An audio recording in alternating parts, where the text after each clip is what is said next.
Hello everybody, today I will show you how to fix Bluetooth device paired but not connected problem. If you find this video helpful, please consider subscribing and liking. Method 1. Click on remove device, click on yes, turn off Bluetooth, turn on again, click on add, click on Bluetooth, click on your device, add it, that's it.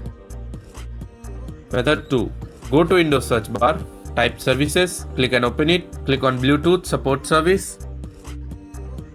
Make startup type to automatic. Click on start. Click on start. Click on apply. Click on OK. Click on Bluetooth audio gateway service. Make startup type to automatic. Click on stop. Then click on start. Click on apply. Click on OK. Restart your computer. Method 3. Click on start. Click on settings. Click on update and security. Click on troubleshoot. Click on additional troubleshooters, click on Bluetooth, click on run troubleshooter. Restart your computer. That's it. Thanks for watching.